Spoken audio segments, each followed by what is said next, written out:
Hi, I am Hamza Ajar. I come originally from Syria. I have been in Luxembourg since 2016, almost 4 years that I'm living in the Grand Duchy of Luxembourg. Today I'm coming here to introduce the lady that she is very important amongst the refugees and very popular lady concerning the solidarity and the collaboration and assistance. She is the only lady in Luxembourg that every asylum seekers he can ask her for own issues and she can handle them and find solutions. So let's meet her.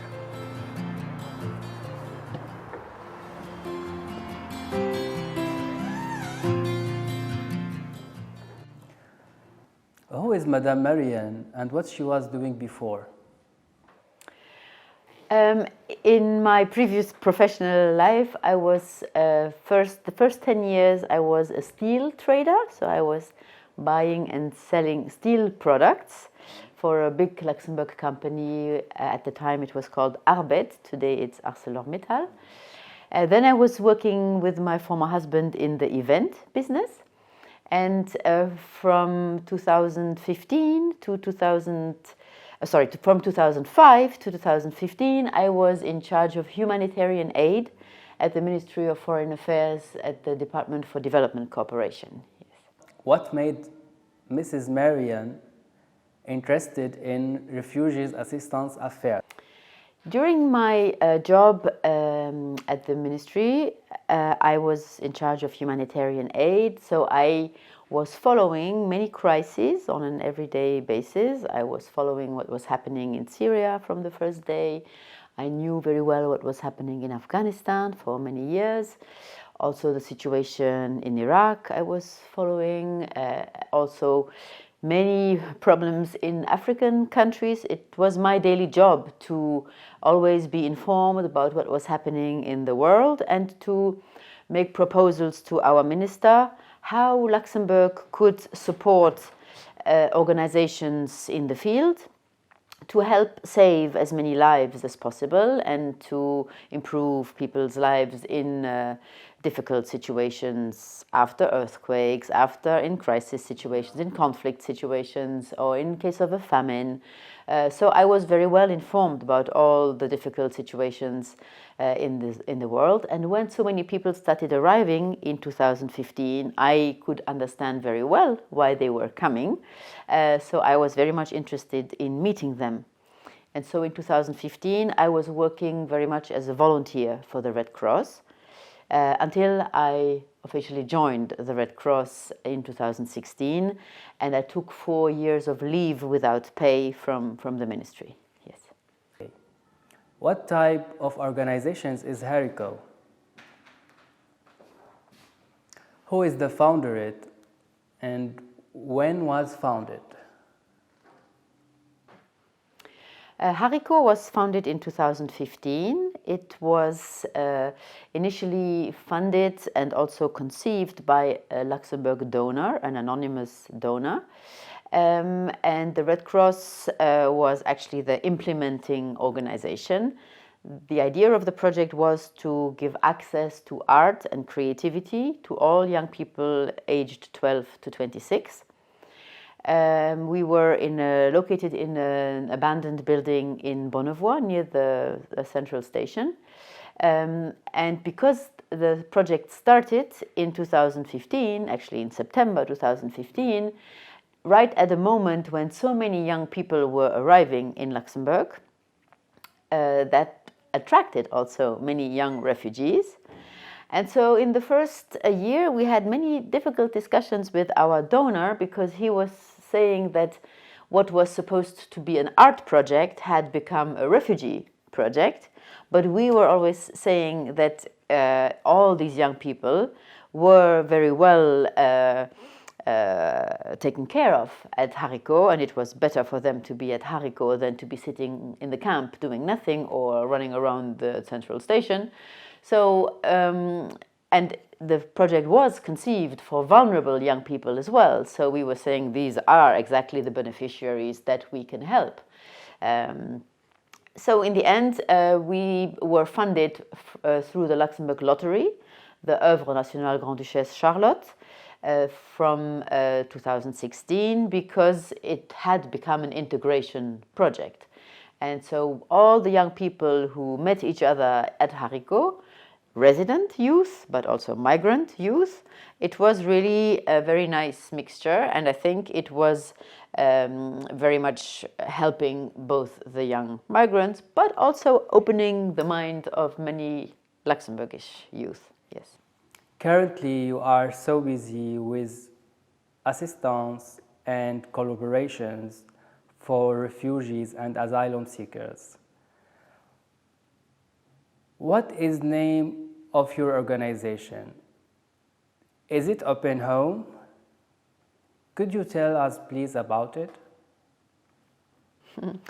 Yes, maybe I should still add that Haricot is even today still operating. It's no longer in Bonnevoie because that house was demolished. In 2018, Haricot moved to Esch.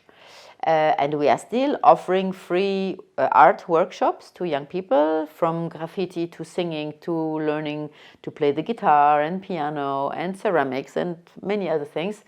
We'll also soon be opening in Ettelbruck. So Haricot, as the art project for young people, is still operating. And in parallel to Haricot, we opened a house not far from the central station also, which is welcoming several associations. We call it the House of Social Inclusion. The name is still not exactly confirmed, but that's what we think we are doing in this house. So we have associations Passerelle, Whyis, and also Lisco in the house, and we are offering many language classes. And what we would like to be is like a one-stop shop, a place where migrants or newly arrived people in Luxembourg can come and get many services at the same place. So when somebody comes to our house to get legal assistance, he can at the same time attend French classes or do some activities through volunteering or whatever. So we tried to open a house, and I think we have succeeded, where several institutions are working together to respond to many needs of the migrants in the same place, instead of sending them left and right to find various help. So that's the spirit of this house, is to be an open door and to welcome migrants who have various needs. My job in this house is to do integration through volunteering, sports and culture. So I help migrants or asylum seekers who want to be active to find voluntary activities. I also help migrants to find sports clubs and also give them sports equipment. And also people who are interested in culture can get free tickets to go to theater shows or whatever is happening in Luxembourg here. And at the same time, of course, we speak about all of their problems and I try to help them. In parallel, but that has nothing to do with the Red Cross, all that I said until now, Haricot and here this house, I'm working for the Red Cross. But in parallel, I also launched Open Home in 2016, together with two friends. And meanwhile, we have found families for 125 refugees, which means that we are putting in touch families willing to open their house and welcoming a refugee in their home with refugees who are willing to leave the camp and don't want to be in a camp setting anymore and would like to improve their integration by living with Luxembourg residents. Open Home's budget will be supported by Red Cross or state or what?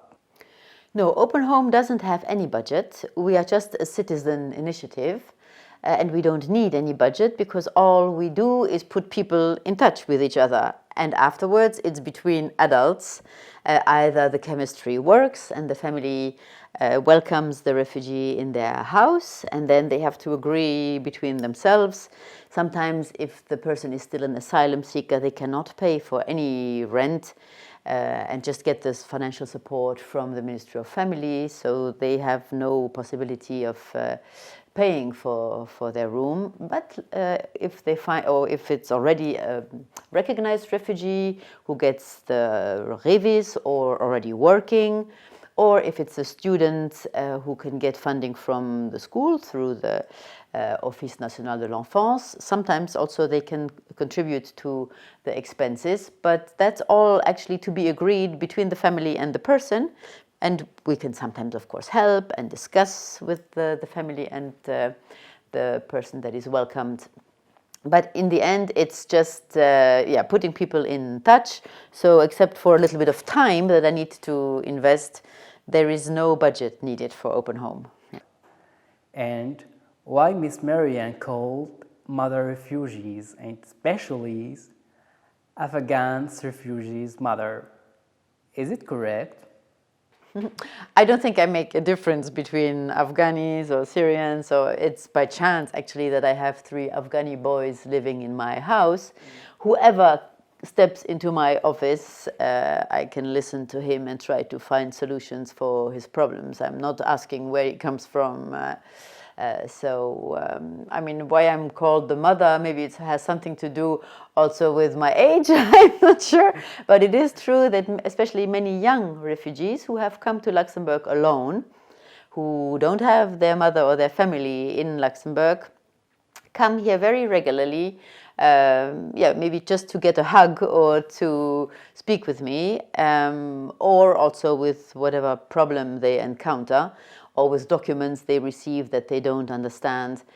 So it's possibly the fact that I have become maybe the reference person or the main contact in Luxembourg for some of the refugees who always know where to find me, and that's why I like to be always in my office very often, because I know that when people need me, they like to find me here. Sometimes people call me at 7:30 in the morning saying, "Where are you? I'm in front of your office."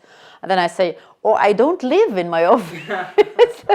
So people want to have the insurance that when they need me, they know where to find me. So that's what's actually nice, I think, for them, because if they have any question or any problem, they know where to go.